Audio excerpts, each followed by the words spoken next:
মসজিদে অংশগ্রহণ করা এটা ঈমানের আলামত, আর মসজিদ থেকে দূরে সরে যাওয়া এটা বেঈমানের আলামত। আল্লাহর কোরআনে লেখা আছে, সূরার নাম সূরা নিসা, এই সূরার নাম সূরা তাওবা, আয়াত নাম্বার 18।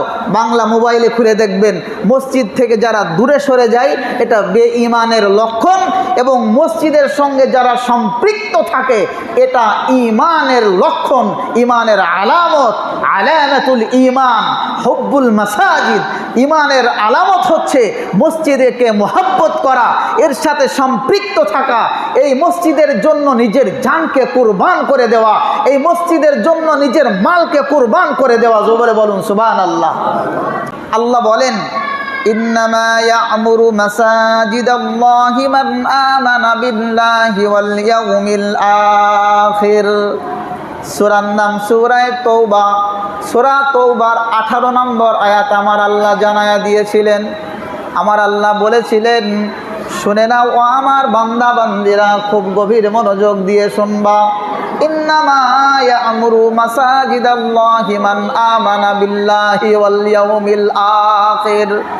মসজিদ কেবলমাত্র তারাই নির্মাণ করে, মসজিদের আবাদ করে, মসজিদ দেখাশোনা করে, মসজিদ পরিচর্যা করে, মসজিদ পরিষ্কার পরিচ্ছন্ন করে, মসজিদে ইবাদত উপাসনা করে, মসজিদের মিনার নির্মাণ করে, মসজিদের মেম্বার করে, মসজিদের মেহরাব করে, মসজিদের সৌন্দর্য বর্ধিত করে, তারাই করে, তারাই করে, তারাই করে যারা কিনা ঈমান এনেছে আল্লাহ এবং আখিরাতের দিবসের উপরে।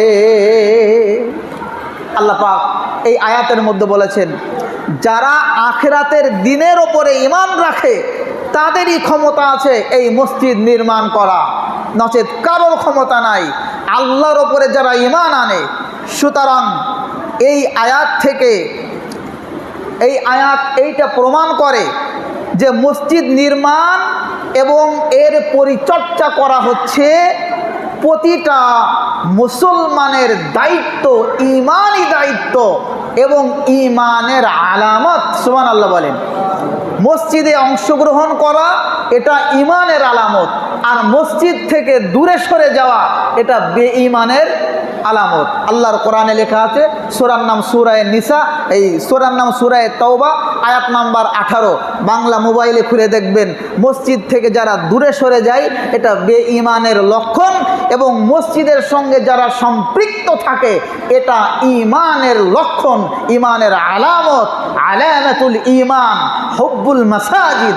ঈমানের আলামত হচ্ছে মসজিদকে মুহাব্বত করা, এর সাথে সম্পৃক্ত থাকা, এই মসজিদের জন্য নিজের জানকে কুরবান করে দেওয়া, এই মসজিদের জন্য নিজের মালকে কুরবান করে দেওয়া। জোরে বলুন সুবহানাল্লাহ। আমরা নাম শুনেছি হযরত উসমান রাদিয়াল্লাহু তাআলা আনহু, নাম শুনে নাই? আমরা নাম শুনেছি না?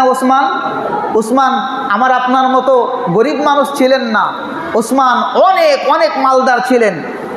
তো হযরত উসমান রাদিয়াল্লাহু তাআলা আনহুর কাছে নবীজি বলছেন, হে উসমান, মসজিদের নবাবী তৈরি করব আমি। নবীজি যেই মসজিদে ঘুমিয়ে আছেন এখন বর্তমান, সেই মসজিদ নির্মাণ হবে। তো জায়গা একটু অল্প হয়ে গেছে, মানুষ ধরছে না, মসজিদকে বাড়াতে হবে। হযরতে উসমানের কাছে গিয়ে নবীজি যখন বললেন, হযরত উসমান তার সম্পত্তির একটা বিরাট অঙ্ক ওই মসজিদের জন্য খরচ করে জায়গা কিনে মসজিদ নির্মাণের কাজ শুরু করে দিলেন। আর নবীজি সাল্লাল্লাহু আলাইহি সাল্লাম ওই সময় উসমানকে বলেছিলেন, হে উসমান, আমি তোমার ওপরে খুশি এবং তুমি জান্নাতের সুসংবাদ গ্রহণ করো। উসমান ফিল জান্নাহ। হে উসমান তুমি জান্নাতি, হে উসমান তুমি জান্নাতি, হে উসমান তুমি জান্নাতি। জোরে বলুন সুবহানাল্লাহ। কি জন্য? উসমানের চেহারা দেখে? উসমানের চেহারা দেখে না, উসমান মসজিদের জন্য নিজের মাল খরচ করেছে।